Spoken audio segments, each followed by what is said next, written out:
Back, everyone, from lunch, and for the last panel session of the meeting, not the last session of the day, because we have some follow-up at the end of the day here. We're at session 6, where we're going to talk about the National Earth Observations Plans and activities, and our moderator for this session, following the pattern of the earlier 3 sessions, will be Philip Thigo, who's the advisor on data and innovation at the Office of the Deputy President in Kenya, and I'll turn it over to Philip to take it from there. Thanks, Stuart. Good morning. See? I figured you're not listening. But thank you. That's how you check if people are in the room physically, not spatially. So we've got a very interesting panel with a distinguished group of gentlemen. I apologize that we don't have women in the panel. But since this is a choir, maybe you'll just contend with the tenors. But they won't break out in a song, so don't worry. We still have to keep this running. Anyway, so our session is quite, and I'll take the cue from Stephen, basically, when sort of he summarized day 1 in quite a poignant manner, and in a sense that the initial first panel was about diversity. The second one, I think, was about humility. The third was integration. Today's session in the morning, I thought, was about memory and sort of aspiration. And then I think the Resilience I.O. talked about ambition. So my panelists have the challenge of ensuring that this session is about experience, but also inspiration. So you have to inspire this set of individuals who are out there with your stories, I think, from your countries. So I will not introduce the panels individually, but I said I'll have the honor of trying to pronounce their names at least. And let me see if I do a good job around that. So I think at the end is Pham Anh Tuan from Vietnam. Then, of course, we have Tim Nguyen. That's quite easy. Then we have Iain Williams from the UK. And then we have Xingfa Gu. I got it. I got it. Yeah. So I think as we start, I think the session really is looking at, I think, the variations of of EO capacity, but also capability to produce data for information. I think also want to understand how a network of users, especially in country, and ongoing assessments can actually be responsive to decision makers, because I think that's why. We are all here, so that this data at the end of the day makes sense to people who make decisions, and that those decisions are evidence-based or data-driven.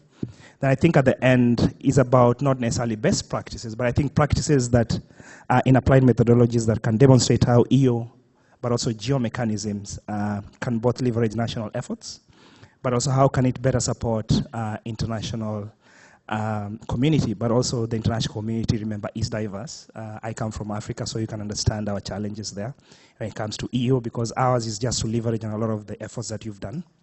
But also because we're emerging, it's also about how do we also leverage on capacity, capability, but also experience over time. Some of us are hardly 50 years old. Some satellites are older than our countries, at least independence-wise. So I think for us, in our case, I think I'll perhaps want to put somebody on the spot. Tim, you got 5 minutes. Probably you got 90 minutes, but let's reduce it to 5. You can share experience, and then I hope that we can also have some interactions, I think, across the panels, because we have developed, emerging, and developing countries. Thank you. Good morning. Oh, you tried that one already. Okay, good afternoon. So my name's Tim Newman. I am with the U.S. Geological Survey, USGS. I am the program coordinator for the Landsat program. I think some of you have probably heard of Landsat. So GEO is a collective that's stronger than any of the nations within that collective. So that theory, that principle also applies at the national level. So you can see that for GEO, nations can contribute their resources, can move toward goals and principles, and you can accomplish more than you can individually as a nation. And so certainly within a nation like the United States, there are a lot of agencies that work in Earth observation. There are providers, there are users of Earth observation. And so a number of years ago, Congress was looking at all of the budgets that come from those agencies. And they were seeing a lot of Earth observation dollars dedicated to many different systems. Some were space systems, some airborne, and some on the ground.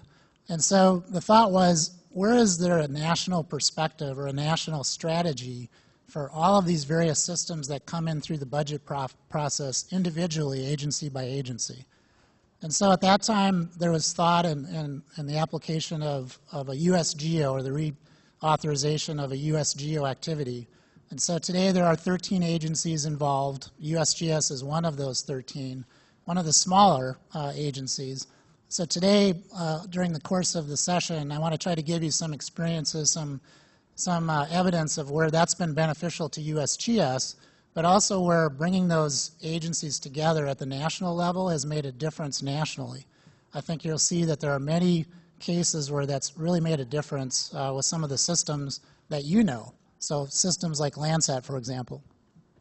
So US GEO, as it exists today, is divided into a group of those agencies, and we have a number of working groups. So there are various projects that they apply themselves to. The Earth Observations Assessment, or EOA, which I will talk to later as we go through some of the sessions, some of this session. There's a Data Management and Interoperability Working Group, which obviously makes sense as you have a number of agencies with these systems. You have an international group, which helps prepare in some ways a consensus for the U.S. when we engage with activities like this for GEO. And then you have a user needs working group. So what you'll find is you guys have probably experienced that when you talk about user needs, when you go to a user, he's not going to know what the radiometric accuracy is going to be or some of those more technical terms for the requirements. And so what US GEO has done is put a working group together where we can kind of standardize some of that terminology for the users and then arrive at a collective set of user needs that we can take to the providers like NASA, NOAA, and USGS to then meet those needs with systems. So as I said, we'll be hitting into some of the more, I don't want to go through all of those different activities right now. I think as we go through the Q&A portion, you're going to be seeing more evidence of where that's paid off. But I think in the end, I think US GEO having stood up as it has over the last few years, we have made a difference. And I think you'll find at the local level for your countries, if you don't have something like a national GEO, I think you'll see after you hear the stories from all of us that there's obviously some good reasons to set up a structure like that. So that's it for me. Thanks so much, Tim. Xingfa, what has been your experience in China? You can share my mic.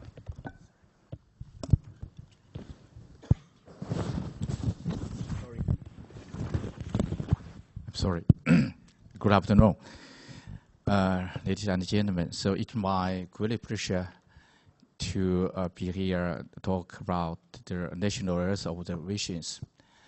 I'm Xingfa Gu. I'm director of the Institute of Remote Sensing and Digital Earth of Chinese Academy of Sciences.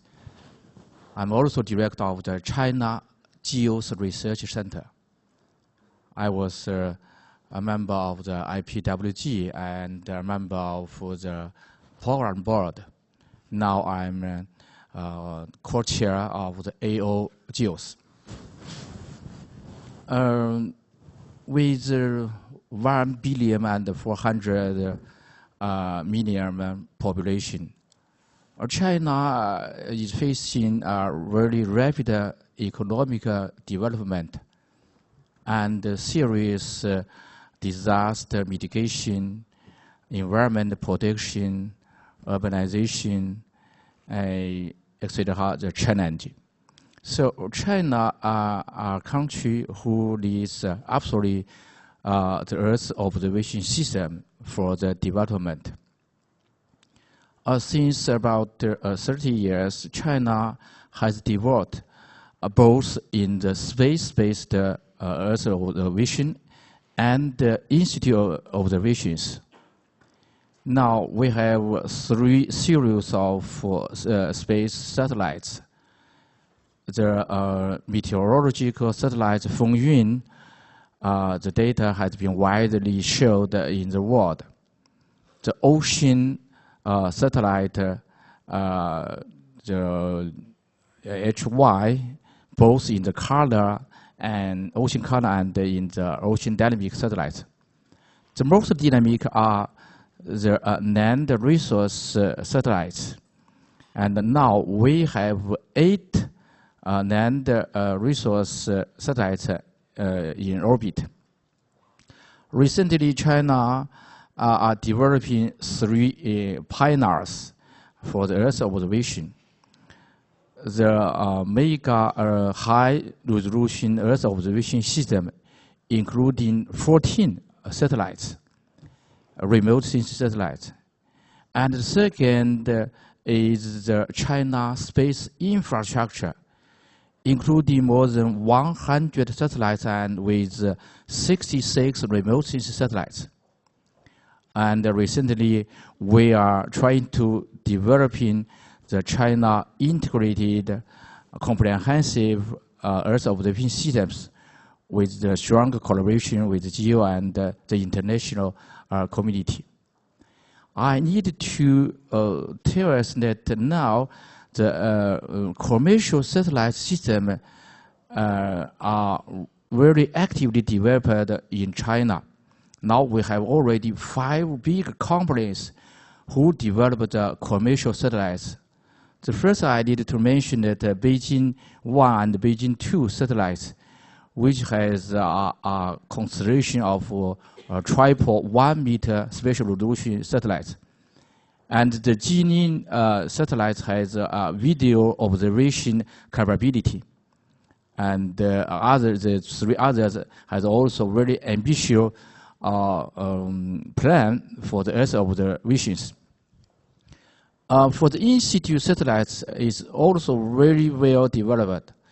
For example, the system like Google, the Baidu map has a really strong influence in China, and the shared tools like Bicycle and others use these kind of systems.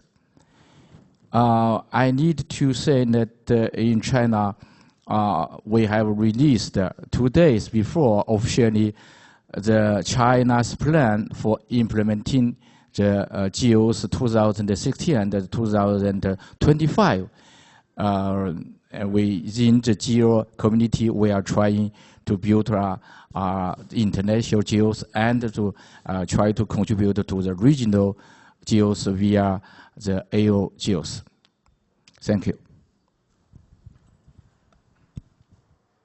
Thank you so much. Perhaps I'll go to Iain. Good afternoon. My name is Tuan. I'm Director General of Vietnam National Space Center. Vietnam is not a non-spacefaring country. We started our space program from 2006.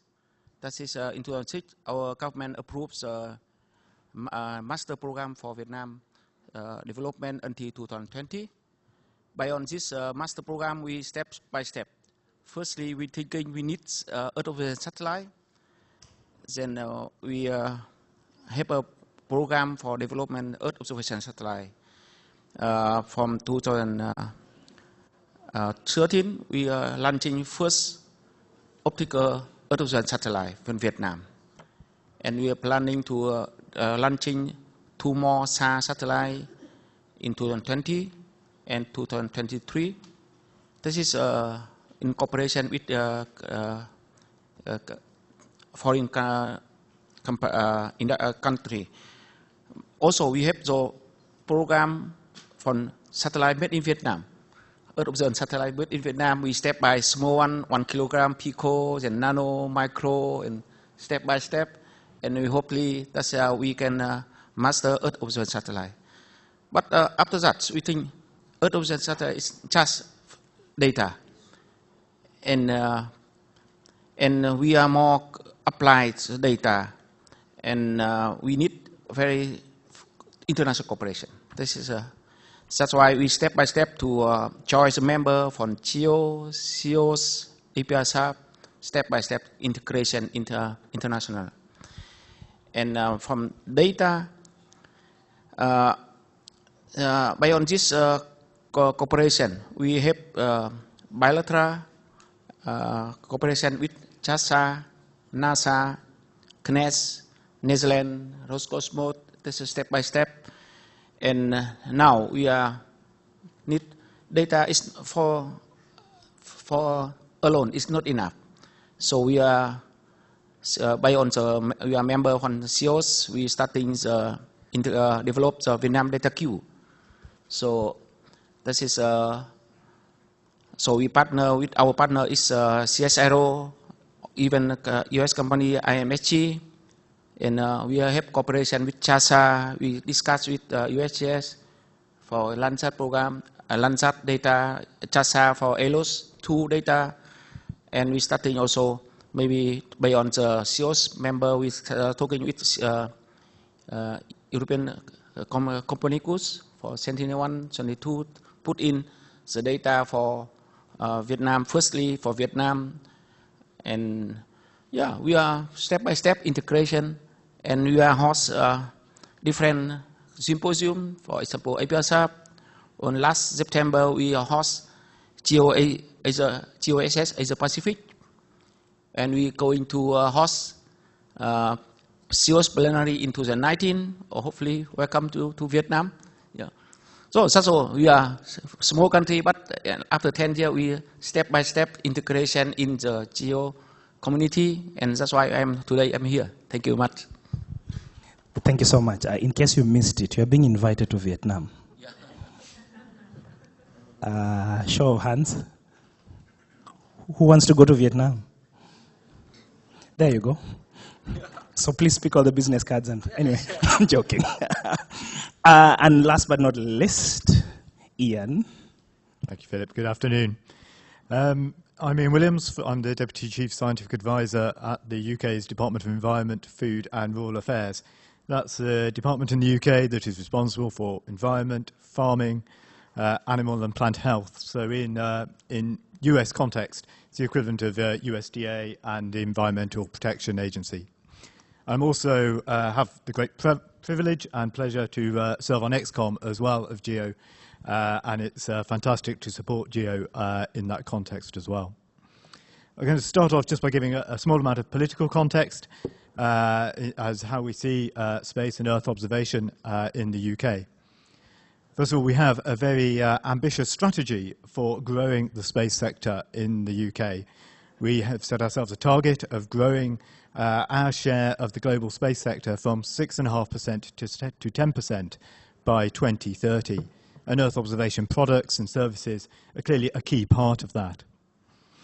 Our ministers, my ministers in the Department of Environment, Food and Rural Affairs, have also set ourselves a very ambitious target of being the first generation since the Industrial Revolution to leave the environment in England in a better state than when we found it.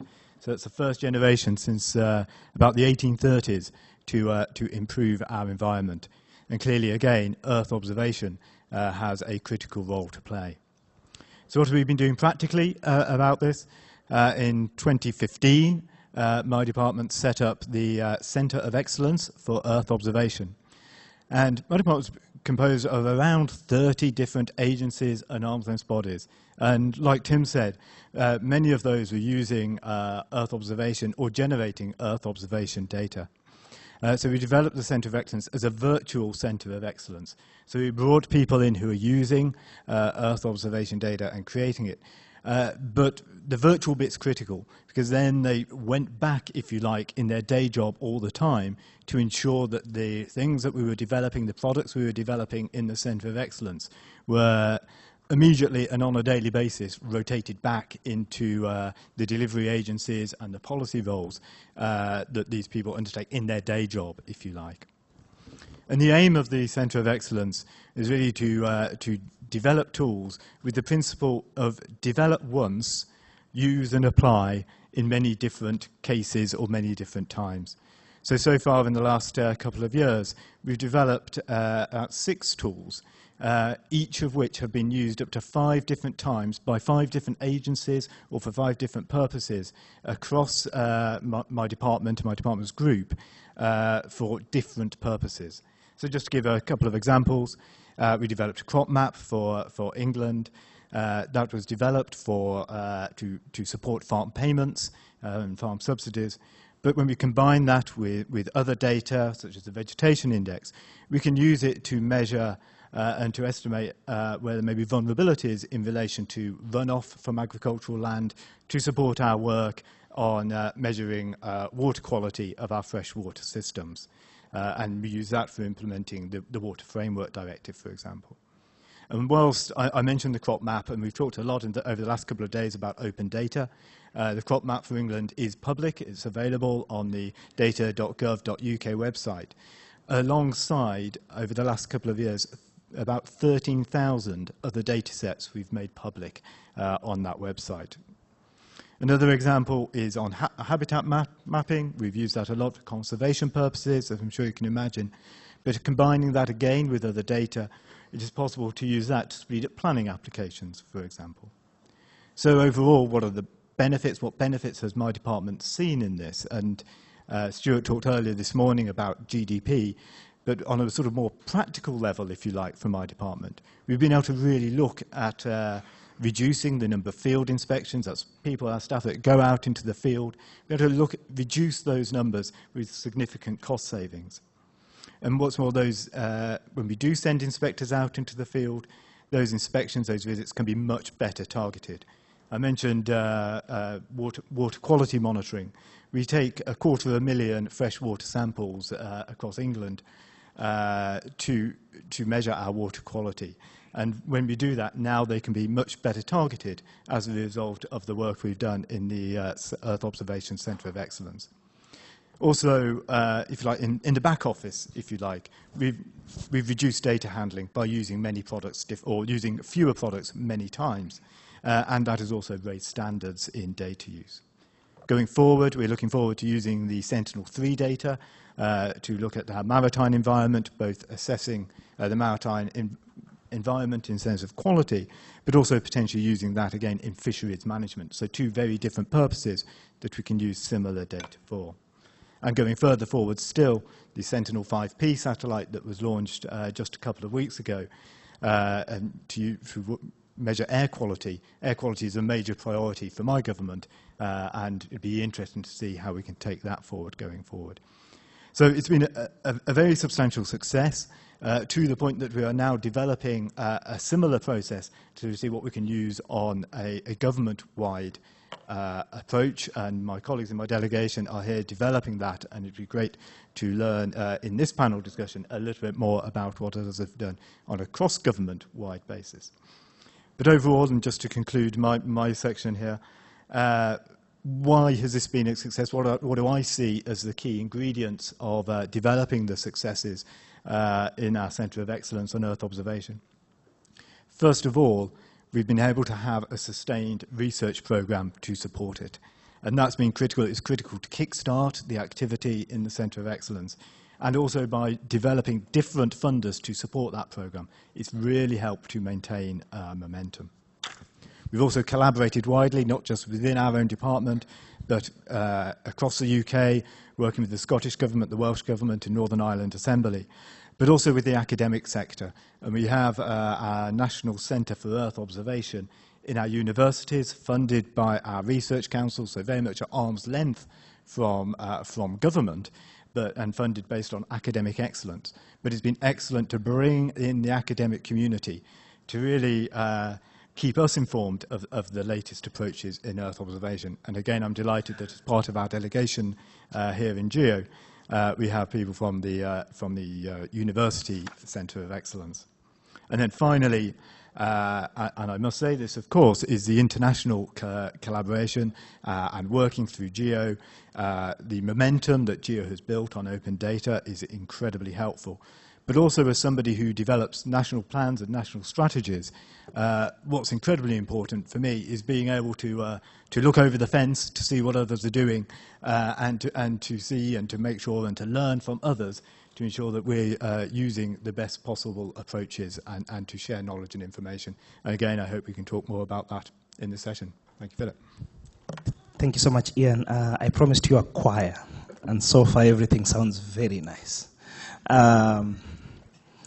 the conversation I was having with the panelists, and the idea was that, and that's why we wanted to ground this panel on reality, right? So it sounds like everything is good, we can all sing Kumbaya and leave the room immediately. But for me, I really want to sort of push my panelists a bit harder, in the sense that, yes, we've had in countries like China, they're heavily investing in satellites and infrastructure around it. In the US, you have probably the oldest in the room in terms of infrastructure and organizing your 13 agencies, but then you have your agencies like the small boy in the big agency group. I think for Vietnam, you've been very clear around, in the sense that we need international cooperation. So for me, that's sort of the essential ingredient around or the resource that is in this room. But for me, and there's a question on the screen that is actually asking, that is very clear, how do you develop a national geo? How do you do it? Because it sounds very nice as it is. But I think also the second thing, and Tim, I think, went a bit deeper in terms of the nuts and cracks around having a center of excellence as a best practice. So how do you do that? You talked about a virtual center. Countries like Vietnam and Kenya, I'm sure we can't even access internet. So what does a virtual center mean? I think in the sense like countries like ours. And then, of course, you mentioned a lot of tools, crop maps. So in my view, I think in my sense, I'm looking at, yes, is how do we develop a national geo? But then how does a national geo also respond to the realities of countries that are emerging? And then how does international cooperation support this? Because you and the US have mentioned that you have the money, right? So you already have it. Countries like ours, you still have to find the money, right? So even before we move anywhere else. So as we go into this second round, I think, of conversations, and I'll pick you first, is in the sense that what is the reality? So is it all rosy? Are there challenges? If Kenya wants to begin this step, how do we develop a national geo? And then what are the resource implications? Can we leverage on your virtual center of excellence? So perhaps Xingfa, if you can take the next round. I'm looking at the screen about the questions. So, and we're listening at the same time to Phillips about the question. But finally, I realized it's the same thing. What's the key steps are needed to develop a national geo, including the second question, I will try to give my answer. So, for me, we need four steps for the national geo development. Firstly, we need to know why we need geo and what we can do with geo, with the national geo. So, this is the objective and the lead analyzing. For example, in China, we recently we pay very important attention to the strategic plan preparation for every 5 years, even 10 years, etc., etc. For example, when we prepare the national civil space infrastructure, we have analyzed during 2 years, 21 meters the functions and their needs. Finally we have listed 144 categories of applications which have a very close link with the EO data. And finally, we try to drive what's the parameters we need and what's the observation system we need, etc., etc. So for me, to develop a national geo, the first thing is to know what a national geo can do for the country. And secondly, I think that we need a stronger and very good mechanism of the leadership. For example, in China, so we are a really big country, and the opinion, idea are very vast. So in China, to support the GEO and to realize the national GEO, we have 19 ministers coordination mechanism, and we have a secretariat in the Ministry of Science and Technology, And with the close partnership with the China National Space Administration, the China Bureau, the National Bureau of Surveying and Mapping and the Geo Information, the China Meteorological Administration, and the Chinese Academy of Sciences. So with this the interministerial mechanism, we can coordinate all the workers, and we prepare, as I have mentioned, that we release at the beginning the first plan, now the second plan for the GEO. The third one is that the execution system. So in China, all the scientists and decision makers are mobilized to realize the strategic plan defined in plan. And we have the regular meetings to discuss both in the needs and adjust the orientation and the realization of scientific and technological development. The first one, of course, we need resource, we need money. Without money, we can do nothing. So this issue has to be prepared at the beginning, really clear and really ambitious objective. Without money is zero. So we need money. So that's why in China, the ecosystem is not a science and technology, but infrastructure. So we are trying to develop the China civil space infrastructure. The similar things exist also for geoscience, for mapping, and for other fields. So the first steps for me are really essential for the national geo development. Thank you. Thank you so much, Xingfa. And if anybody's in the room who has also quite a good experience that they can share, don't feel free. We all have the knowledge in this panel. So if you also have, I'll be looking out for hands. So if you have any experience or key steps around developing a national geo, please feel free. We agreed to co-opt a crowd panel, so we will look out for you and also just help you share, so you don't have to wait until the end to do that. So I think I'll go to Tim to just pick up that question. Yeah, I spoke earlier about the congressional interest in having some type of a national perspective on Earth observation systems. A lot of money gets spent on those systems, and I think naturally the tendency between agencies is to develop those stovepipes where you can't talk to each other. When you do talk to each other, there's kind of a defensive mindset of protecting your budgets within your agencies. And I think what US GEO has done effectively is to bring those agencies together, take off their agency affiliations, and actually think about it from the perspective of the national government. So what is it that NOAA needs to do, that USDA could benefit from, that USGS can benefit from? And I think the more of that type of interaction has led to some terrific recommendations on new system development, on new technology sharing, data management policies, and so forth to try to share these resources a little more effectively.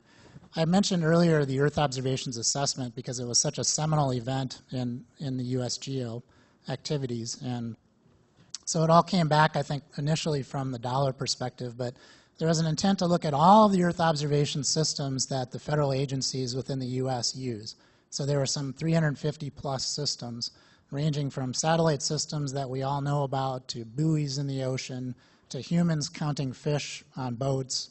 So it was a remarkable array of space, airborne, and in situ Earth observation systems. So then a panel or a group of experts across all of these application areas, all the societal benefit areas, were brought in over the period of, I don't know, about a year, multiple meetings, following a structure where they would provide their inputs as to the impacts of those systems on their businesses, on what they do for the federal government. And so, as you can imagine, taking a big group of scientists and trying to put them in a room and say, you must follow this structure was not easy. And there were some issues with that evolution of the process as we went through it. But in the end, what we had was a really unique set of systems that you could rank by how well they met societal benefit areas, either across all SBAs or within a particular SBA, like weather, for example. And it really gave, I think, the federal government some more insight into what systems are being broadly used across the government and which are more maybe niche systems that fit within a particular agency. And so you can imagine information like that came in really handy at budget time. If you could say that your stream gauge network finished in the top 10 of all of these hundreds of systems as far as use and impact across these agencies, it was very effective in generating support for that activity and follow-up budget for those activities. I mentioned earlier Landsat, and what happened is you could say, what's the benefit of a plan like that? And so we wrote a national plan that actually captured that Earth observation assessment information and then made a series of recommendations that were national recommendations. When Landsat 8 launched back in 2013, we weren't really sure what was going to come next. And if you're familiar with the history of Landsat, it's always been kind of a one-up, and then people kind of wait for a while and see when do we need to do the next one. And what really happened this time that was different is you had an Earth observation assessment that showed that Landsat was the #3 ranked system across all of those hundreds of systems, behind just GPS, of course, which we all use, and then ground-based weather radar. And so that really woke some people up, I think, and then that really was the impetus for developing Landsat 9, or the plan that the administration made at that point to say we need a long-term program to meet the Landsat measurement. And so that led to sustainable end imaging and the current Landsat 9 development activity. And I would just say one further point is it also generated a methodology as we collected that information from the subject matter experts that then we applied to future requirements gathering. So within USGS, we developed this requirements activity where we're looking out very methodically across the user community to understand what systems do they rely on. And this will in turn inform future system development like Landsat 10 and beyond. So a lot of benefits from this type of an activity. Cool. So clearly, I think in response to the two questions, very clear, like I think between the US and China, there's sort of high-level political support. I think in the sense that I'm seeing, in your case, for example, you have an almost an interministerial committee because you're saying it's no longer about science, but you're looking at EO as critical infrastructure that actually supports your development, but also is based on need. I'm sure there was an entry point around a very specific need, but then it expanded right up to sort of a whole of government approach, and maybe that's why you're getting money for it, right? So, but I think also as the two of you are talking, and maybe Tim before you, sorry, Iain, before you take this up, will be the sense of capacity. Because it seems like this is okay in terms of infrastructure, in terms of where you locate a sort of a national geo, but then how do you sustain it? In the sense of as you pick up location, also pick up sustainability, because I'm looking at him, and we too are wondering, again, this all sounds very nice, right? But then we're also on that end of, okay, so then how do we maintain capability and capacity? I think that's a really good question and a very challenging question. And if you were going to ask me the question of what were our biggest challenges, that would be one of my first answers. So let me give an example. I mentioned earlier that we really kick-started our Centre of Excellence through research and through research funding, and that has been critical. It's been very useful to develop prototypes, if you like, and tools which have been developed into actual use, and that's fantastic. But like any new technology, in a sense, I don't think in some respects there's anything particularly unique here about Earth observation. We develop prototypes, but the real investment comes, and where the real money, the big money, is required, is industrializing that technology, making it robust enough for daily use, regular use by non-experts. And that's the space we're in. It is a very, very substantial challenge. And to do that and to encourage people, my department and others to invest in those technologies, that even though to some extent we can demonstrate the value, there is always a real question about, well, how big a saving it will provide, how can we quantify that, and therefore is it going to be worth my investment? And in a sense, to do that, we need more trials, we need more stories, like the stories we've heard this week, but we need more quantification, etc. And that gets harder to do because we need the investment to do that. So it's that continuous approach in parallel that is required about the research, trialing it out and developing, but also to demonstrate the benefits, all simultaneously, all to make the investments stick, and that's really important. So I think that's one of the challenges we find to keep it up. Thank you. Antoine, probably I'll ask you a little bit of a different question in the sense that from Team Alan and GEO, is there something you can pick up that you think would make sense for Vietnam?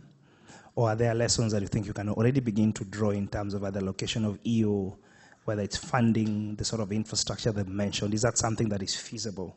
Or is it something that you can do from Vietnam? I think it's not from like country like us. Firstly, to have to change the mind from government. This is a satellite application. There's a many ministry and user no experience from satellite application, some space application. So firstly, we have to change the mind even from government people. Then we have get maybe get money, and then we step by step. And so that's why it's for us is firstly how we we can show the end user the benefit for space application, something like that. For example, we have I'm carry the biggest project in Vietnam. That is we build the space center, Vietnam Space Center, and we saw that after we launching 2 satellites, we get the benefit from the loss of the disaster, something like that. We say that if we have 2 satellites in satellite system, we get reduce loss about 10%. But nobody believe. Yes, this is more important than one GEO office, something like that. And parallel, we from beginning we have different agency. It's not easy to coordinate this agency together. So that's why we need more time. That's why also from my point of view, I want to invite more country, agency come to Vietnam to speak about the need, how the GEO is important, Earth observation satellite, something like that. So that's why it's maybe change more quickly, accelerate the change, the mind of many officials or government or the end user in Vietnam. Then we can say, okay, we establish more investment, more like GEO, national GEO, something like that. Okay, and that's the reality that I think some of us are also facing, right? In terms of simply still needing to advocate for the need of investment in EO amongst competing priorities. And so for me, I think this goes back to GEO, I think, in the sense of how do you support champions like Antoine, who believes it, but then he still has to change culture. And culture resists, but also culture has to evolve. And I think you mentioned a very interesting point around demonstrables. So I think between that, I'll throw it back to you again in terms of, from experience or from the work that you're doing. I know, for example, in the UK, you're collecting a lot of data, and you've mentioned a lot of user data, but is there a way of starting to collaborate with Vietnam in terms of simply getting him into that into the space where he can actually begin to show demonstrables? Is this possible? As in next week? No pressure. Well, accepting all invitations, of course. I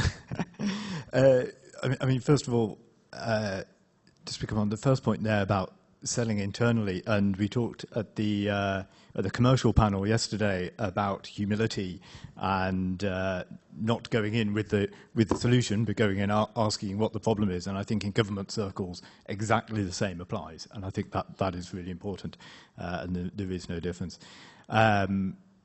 More specifically, pretty much everything we do is open. We're big advocates of open data. I mentioned we have 13,000 data sets made public. And in a sense, for us as a Department of Environment and Farming, that's relatively easy because we don't have the same sort of challenges of public disclosure as others. So through that and through making those things open, and it is very important, and we are, as a government, very passionate about being open with what we do and with open data and our approaches to the Centre of Excellence. So we are more than welcome. I'm more than happy to talk about it to anybody, because whilst we've gone so far down this line, we certainly do not have a monopoly on good ideas, and we certainly are not perfect. And the more we talk about it, the more we share, the better. Okay, so Xingfa, in your case, for example, you've had this whole national infrastructure, an interministerial committee, and I'm sure the ministers are all not scientists. In a sense where I think this is the situation that we face. So are there any policy templates? Are there any plans? How did you do this? Is there something that you can share with perhaps countries like Kenya, Vietnam, or the small nations that are just getting a shoe-in into EO, so that we don't start from zero? I think, as I have mentioned, that firstly, when we do something, we need to know for who and for what we do that. So I think when we realize something like this, so we need to, if you and me to be partner, so we wanted to do something together. So I will try to say three things. First, this things is we are all component of this. It is off. We are the component of these ambition objectives. And this will be realized by us, by you, by me. So cannot be only me to do that. Everybody can do something. And finally, for us, the achievement, the result will be for you and for us. So that's really important. This is something that we have utilized for the preparation of the AO-GEOs, because so we are reaching some countries are really rich in data resources. Some the countries are not. So we try to find the interest. So I think that you are looking at the questions. Okay, I will try to answer the first question. I was taking that to Tim. Okay. I was taking that question to Tim, not yours. You must have been fast in your class. Kind of sneak at looking at questions and trying to answer them before the teacher asks. So, Tim, I think in terms of responding to this challenge that we're throwing on the table, and I think there's a very apt question that has been raised by, I think, Stuart. I think in the sense of focusing on the global challenges, and because we're in the era of SDGs, which is recognizing the larger issues around, I think, poverty, but also leaving no one behind. Can focusing on those create opportunity or possibilities of you, for example, helping us break down barriers around cooperation and collaboration? But I think as you take that up, also because you're about 13 agencies, and I think you're the one who mentioned I call them silos. I don't know what you call, I forgot what you call them. But in the sense stovepipes. Stovepipes. We don't have stoves. So maybe that's the context I can't relate to. We still use charcoal. I'll have to find another term. We are terrible. We are terrible. We still use charcoal where I come from. Anyway, so I think in the sense of, I think so. How can that happen? And I'm connecting that with his opportunity. He's not answered the question yet, so maybe I can give you a shot, because he says they have an interministerial committee. So I don't know. In our case, people don't work together very well. In your case, you have 30. Yeah, I mean, I think if you look at the big global problems, you're looking at agriculture, food production, water resources, energy production. And so then you look at those and you say, what does that mean to a national government? And I think we would all recognize that it's important for nations to address that. Whether those specific problems are happening in your nation or not, eventually, if it's, say, human disease, for example, those vectors will make their way to your country. It's becoming a smaller and smaller globe every day. So I think what happens is agencies with their specific missions, sometimes they get so focused on those missions that they exclude bigger thoughts, if you will. And so I think agencies, if you have a national GEO, if you have a national activity, they can bring some of those problems to bear on those problems. So you can sit down and kind of take off your agency hat for a minute and think, what can NOAA do for this particular problem, which might be an agriculture-related problem? And so you may not see the issue today in the United States, but you can envision a time when this could be causing you problems down the road in just a few years. And I think the other part is the private sector aspect of it. You know, you have very large corporations that are global in scope, and so they may be based in the United States in some cases, but they have real global problems that U.S. governments can help. The U.S. government could help solve. And so I think all of those would have a tendency to say we need to get beyond our agency mission and look more broadly at this entire scope of problems that a nation faces on the global stage. You want to jump in, please? I think it's a great question, and I've been looking at it since it first appeared about 10 minutes ago. And yeah, I wanted to answer it as well. And the answer for me is both yes and no, in that focusing on the big global challenges can certainly help, and EO has a huge potential to support that, and that is clearly helps those discussions to break down those barriers at national level. But also there's a risk, and that's why it's a yes and a no, I think. So many of my colleagues in delivery agencies in government are focused on, quite rightly, because it's their job, to deliver a particular policy aspect for our government. And we wouldn't want to give the impression, I think, that Earth observation techniques and technologies are there just for the really big issues. They are down and can help deliver many, many different functions across national governments as well. So it's a balance, I think, and it's a really interesting one to get right. Thank you. Cool. So there's a specific question for China. It's really glaring. I was trying to avoid it because it was very specific to US and China. I think the question is how are in-situ observations, land and ocean, included in national EO plans? I know Xingfa mentioned it a bit, but maybe you want to pick it up, and then Tim, you probably want to also pick that up. It's just got a lot of votes, so we can't avoid it.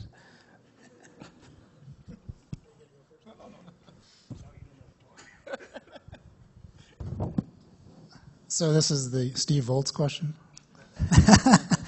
I'm certainly, as I spoke to the national plan earlier, it did include all systems. So it wasn't just satellite systems.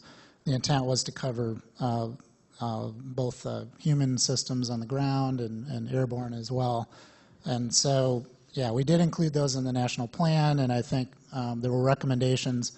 If you look at maybe the top 20 or so systems, many of those were not satellite systems. And so in some sense, like for USGS, the stream gauges, and also for NOAA, the stream gauges, was kind of interesting because it's a relatively low-cost system compared to satellites, for example. And you think satellites is where all the money goes. Well, there's a lot of money on the ground, too. But understanding, like within USGS, how important stream gauges were nationally made a difference at budget time. So I think there was a sense that we need to protect that. We need to maybe do a little more maintenance on that system. We need to maybe sit down with our NOAA partner a little bit more and look at the NWLON system that they have versus the stream gauge system that we have. What are the interactions there to be more effective as two systems? And so I think that's the answer. Thanks. You want to take that up? You're sure? I think so. Okay. We'll let you answer this one for now. So further integration of the institute measurement with the space-based information, also for land, ocean, water, and vegetation, something like this.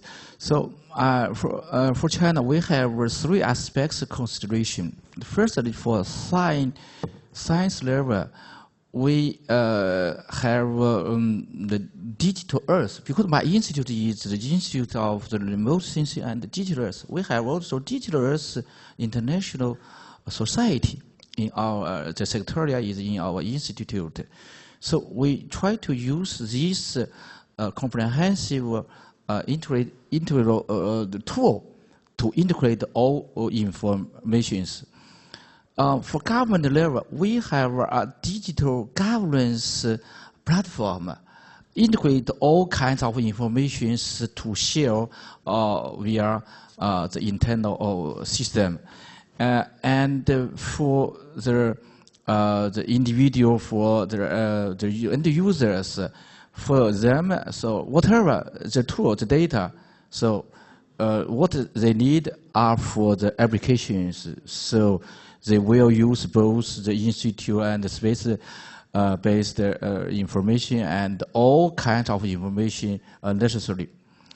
But I need to tell you, it's not an easy thing because sometimes the barrier between the different institutes, we cannot share the data. So I would like to say that I do agree the practice of the central government in China, they use long time to discuss global, really high level the needs and to discuss with different disciplinary scientists and users to prepare a global plan, comprehensive plan, and then to divide the task into different small parts. So I mean, we are talking about the data sharing. We need to talk about also work sharing. So we share the work, but with the high level consideration. Thank you so much. Tuan, do you want to take up any of those comments? I think in terms of, I mean, how are you envisioning in Vietnam around, if you to pick lessons from China, the UK, the US, how are you envisioning setting up, I think, your particular EO national office? Because I'm still going back to that in the sense of how do we set up an infrastructure that works? How do we learn from the challenges that we are hearing emerging around silos are not going anywhere? So how do we start thinking around setting up this sort of infrastructure at the very basic level? Okay, I think it's, from my point of view, this we cannot do alone. So we need international cooperation. This is firstly, because satellite on 1 or 2, 3 is not enough for my country. So it's, we need more cooperation. And not only this, beyond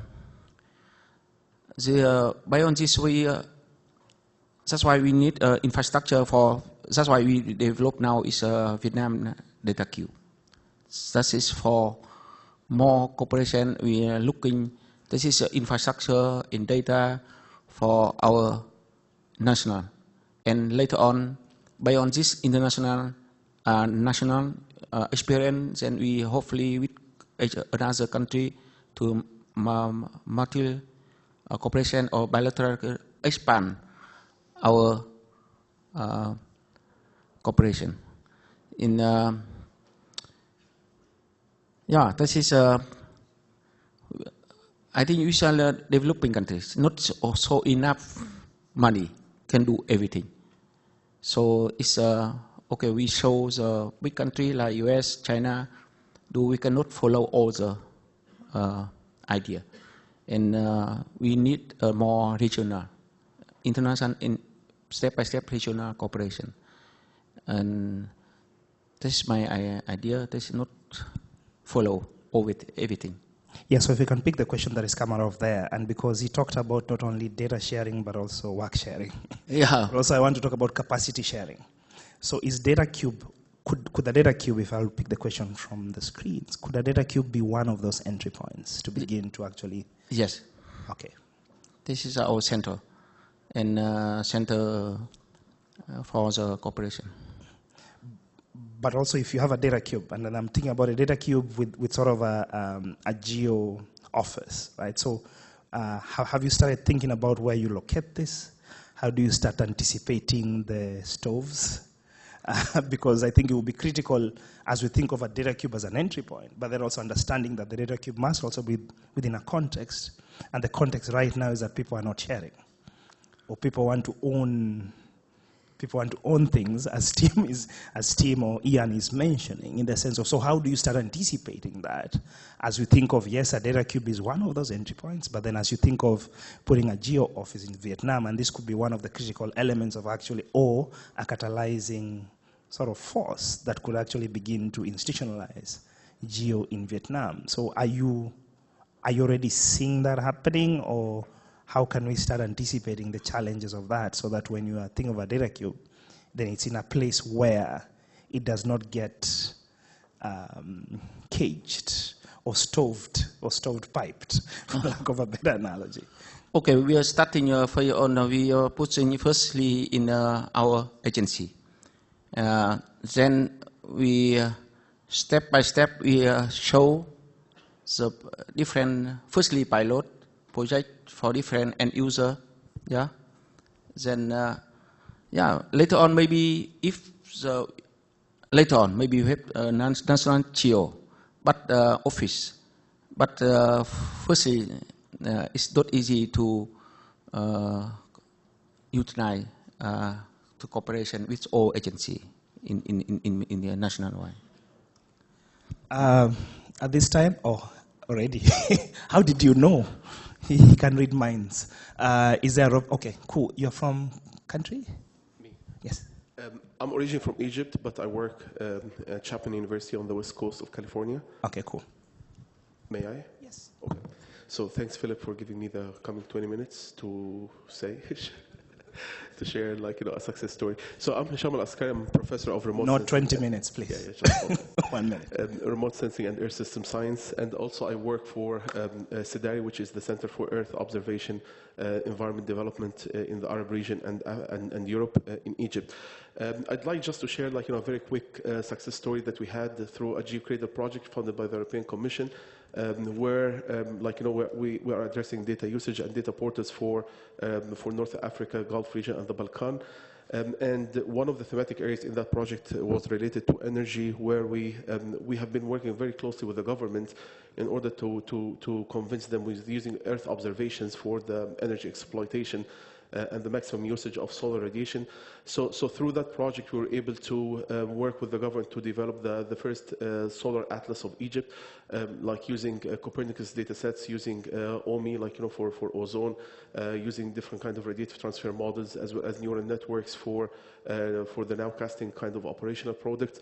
And it has been adopted by the government, by NERIA, which is the New Renewable Energy Administration in Egypt, and part of the Ministry of Electricity and Energy, to be the official document for the country for maximum solar exploitation for solar energies. A spin-off of this work has been done also through the Magdi Yaqub Foundation with the heart surgeon.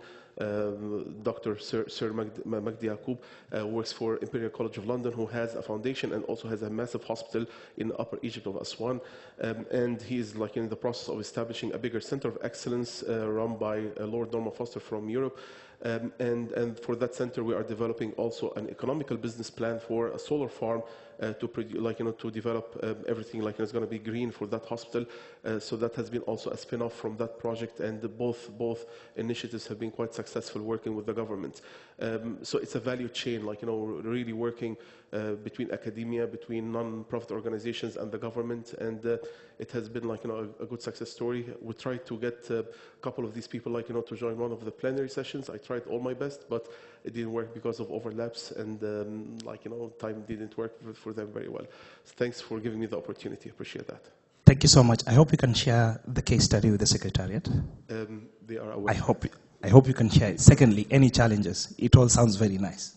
To be honest with you, it has not been easy, just working with Earth observation and to get in the mentality of these kind of communities, that satellite observations, Earth observations can provide you with a totally different paradigm shift in terms of service that can be provided for them. The convincing part at the very beginning has been quite challenging, but once we built up the trust and we showed the work. Things have been moving quite smoothly. Not only that, but right now, CAPMAS, which is the National Statistical Office of the country, have been working with me very closely in order to establish also the Earth observation as part of the assessment for the SDGs. And we are going forward with ISA also on that in the future. Also, you can get all the information that you need about this project from the GEO-Cradle website. The project name is GEO-Cradle. It's funded by the European Commission through the Horizon 2020 framework. The PI institution is NOAA, which is the National Observatory of Athens, and I act as the regional coordinator for North Africa and the Gulf region. Thank you so much for being a panelist. Anybody else want to share such an experience that we can learn from? So, Philip, I just thought I'd make a comment. We issued our first national plan several years ago, and we're now in the process of updating that plan. We did an Earth observations assessment over this past year, 2016. So we're now in the process of generating recommendations and actions from that plan. And one of the things that we all realized immediately is that we're now in this era where it's not just government and everyone else. We are so interconnected with the private sector, between governments, the nonprofits, the academia. We're all together now in this Earth observation enterprise. I mean, we really are one entity. We don't know it yet. I think we still in some ways treat us all separately in stovepipes, but we're all acting differently. We all have our own agendas. So one of the goals with our new national plan is to try to at least recognize that this exists and to start to bring these communities together more often, because they share infrastructure, they share human resources, they share reliance on critical systems. And so I think it's really important that we start to see this as an enterprise and start planning accordingly.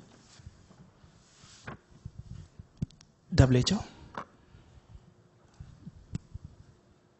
Thanks very much. I think this is a great conversation. We would like to offer a perspective. I think for the WHO member states, one of the key issues we are facing is that there is no guidance document at the country level. So how the interagencies need to work together to achieve the common objective. Although they have sometimes bilateral agreements and temporary arrangements such as MOUs, but there's no legal framework that is there on the ground. So I think what would be really useful and helpful is perhaps line ministries and space agencies or offices of the space science and technologies to have a better legal agreements or maybe modified public health laws, in our case of public health, to ensure that space agencies actively participate in monitoring many of the conditions that public health monitors, that space agencies can aid to. So this is kind of one of the sectoral approach, but of course you can have a holistic approach of all sectors and space science. But I think there's a great value in having a sectoral approach, because some of these are thematic areas such as health and environment and so on, where countries can actually better address these policy arrangements properly. So some kind of a guiding document needs to be produced by GEO, and we are very happy to collaborate with on the health sector for WHO and GEO to have this policy document that addresses, which also opens the door for many of the multi-sectors to, many of the PPP or the public-private partnerships to actually better do it under the umbrella of a legal mandate. So once you have a policy and guidance mechanism on the ground, these micro-enterprise development can better occur without having a fear of whether you're crossing the lines and so on and so forth. So the public debate can be averted by structuring a document and giving a guidance. So I hope that that would be considered in this discussion. Thank you. Thank you so much for the offer, WHO, to work with GEO on the policy and guidance mechanism. I'm looking at Bob. You've got a free offer. It's good to jump on those ones. Any questions, comments from the floor?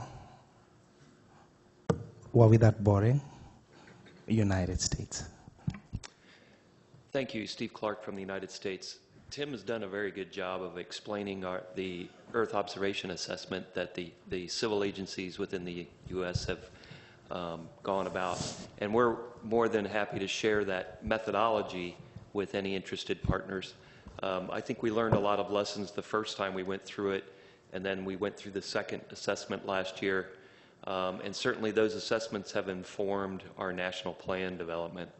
And we're also willing to share the first national plan, which is available now. And when we have the second plan published, we'll be willing to share that as well, which, as Tim described, the second plan now incorporates more of an enterprise approach, including the broader community of not just government agencies, but academia, non-governmental organizations, and industry. So we'd be more than happy to share that as well.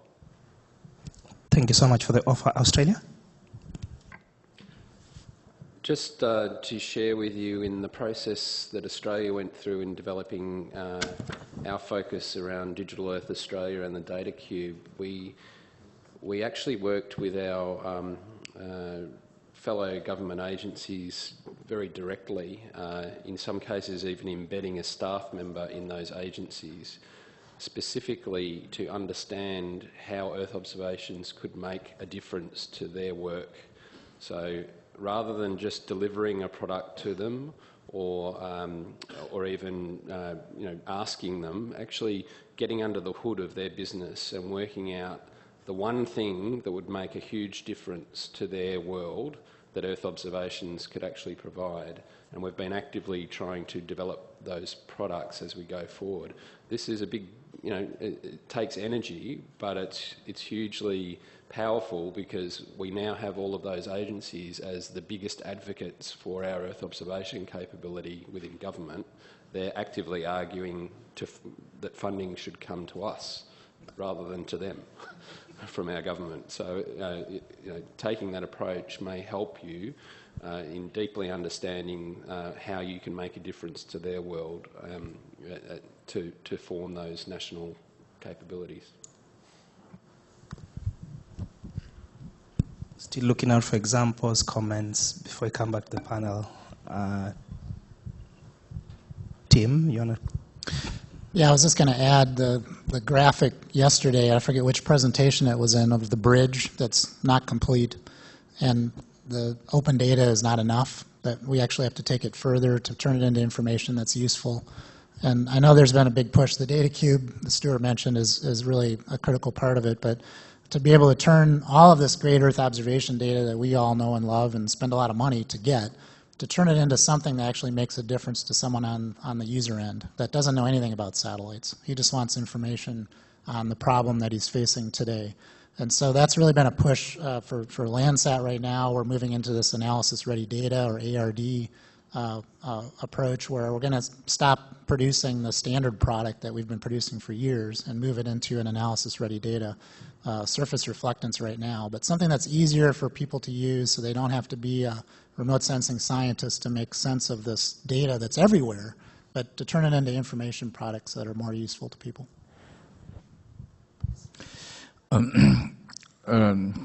Response to the question from Stuart Mission about the interaction between the GEO and the national GEO.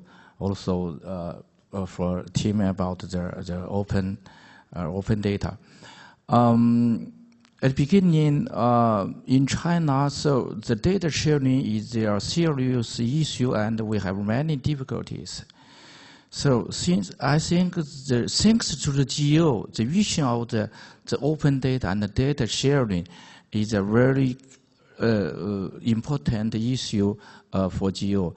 And we have learned much from the GEO, and we have observed the urgent wish to receive the open data, etc., etc. So China has realized that even before inside China, we cannot share the data.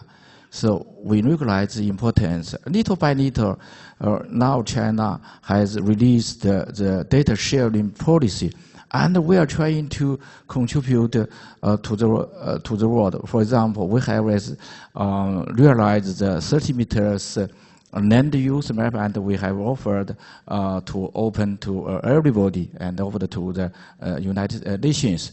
And recently, last year, we have opened 200 million thousand images to GEO, and this year 1 million image to to GEO.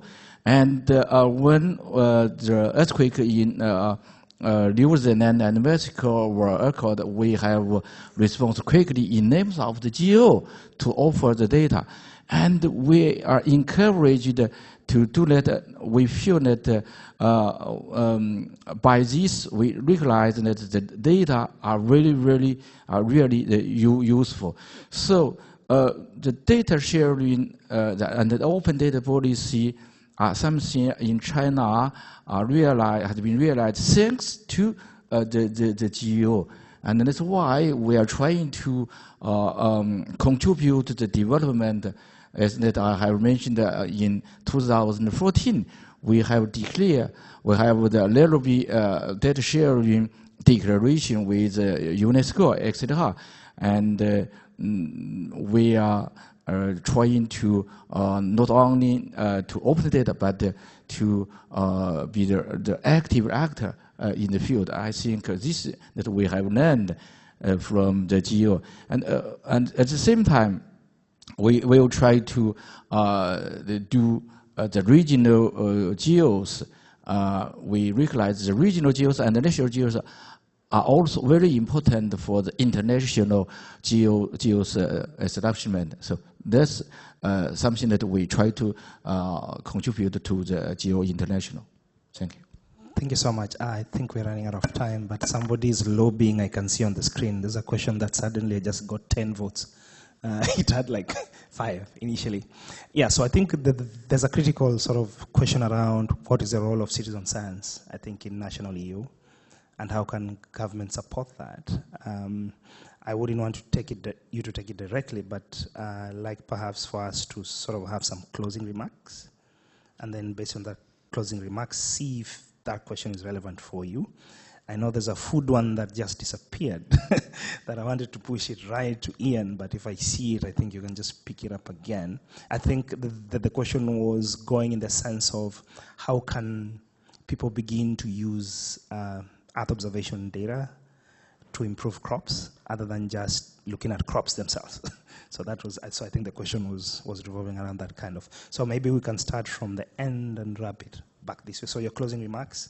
And if you can have something inspirational at the end, because we have to meet up to our expectation of being inspirational as a panel, we'd love that. Thank okay, so just I always emphasize the international cooperation.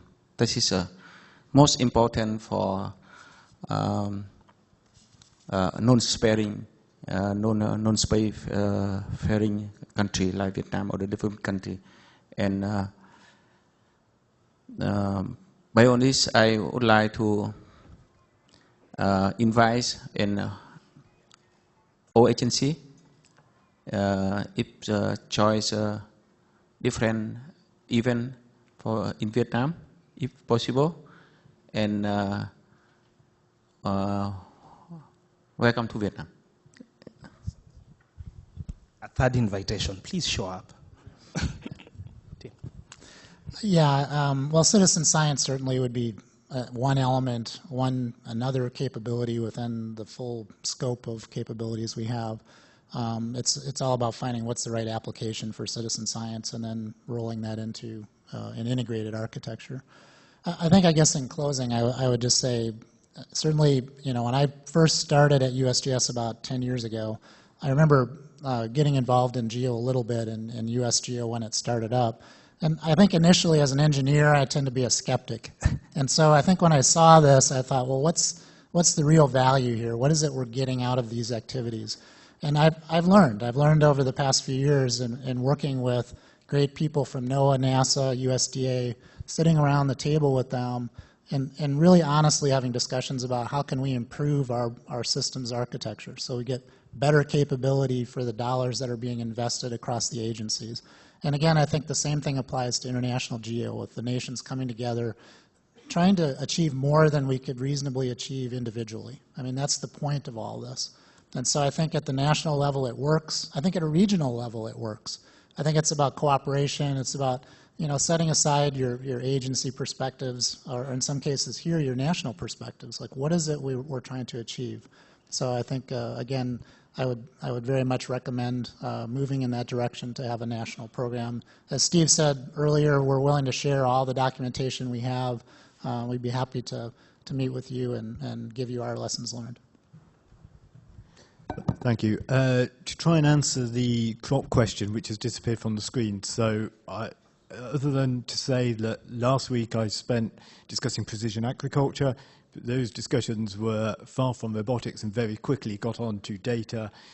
Many of the similar discussions we had yesterday on open data and sharing data and a whole host of other things and merging data in particular from different sources.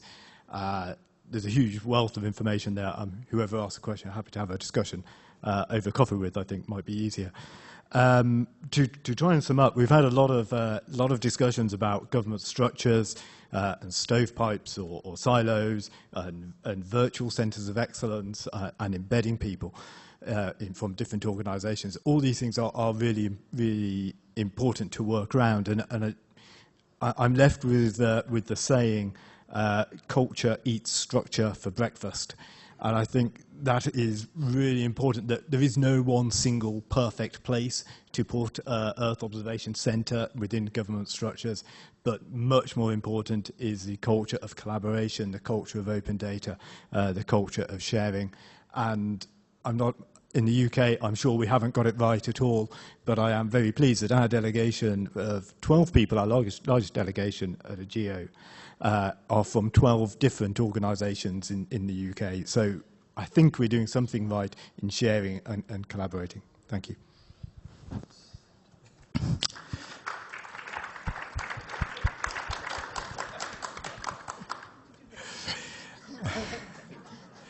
Okay.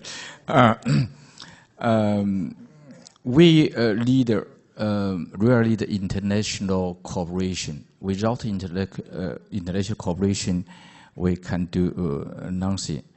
That's why China put the GEO in the highest level, because in the strategic plan of the state of the council has showed clearly to use the GEO platform for the international cooperation and for the earth science research and for the climate change issue, etc.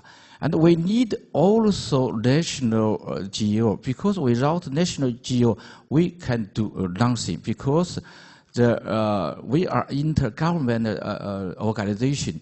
So the members, the key members are our country. So the national, the GEO will be a good link between the international activity and the national activity. We need also the regional coordination, because each region will have the specific demands. So, for example, for the AOGOs in our region, 30% of the disaster and the deaths occurred in our region. So, and we are region where we have the really rich countries and the really poor countries, etc., etc.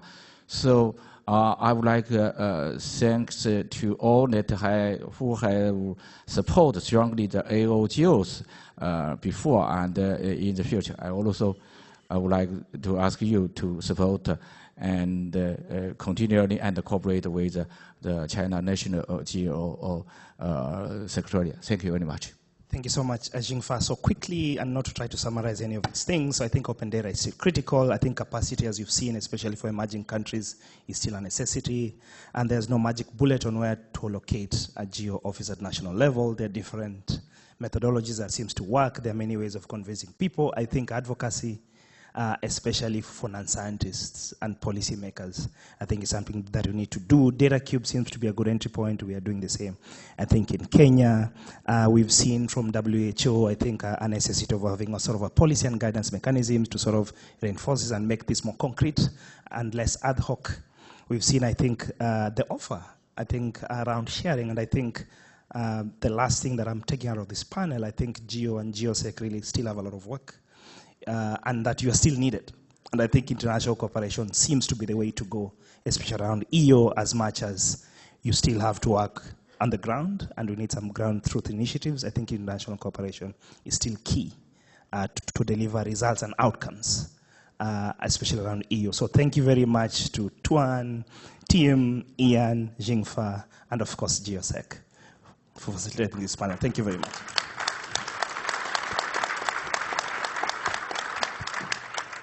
I'm going to take the prerogative of the mic for one comment. Sorry. I know it was a great ending. Thank you very much. But to Tim's point about sharing our lessons learned, and also from China for the sharing lessons learned too, and also to Ian's point about having all agencies here working together, I use the analogy of it's a lot harder to rewire a house that's been built than to build one from scratch. So we're trying to rewire our houses to make all these agencies work together, and it's taken a lot of work, but I wouldn't have put I wouldn't have put coaxial cable or phone cable in my house if I were building it today. I'd just use a wireless. So I think those of you who don't have national plans should learn from our mistakes and our complexities and look to find different ways and easier ways to do it so that you can skip all that infrastructure development and just deconstruction and come to a simpler solution in the end. So that's the challenge to everybody. But thank you very much to the whole panel. And now we have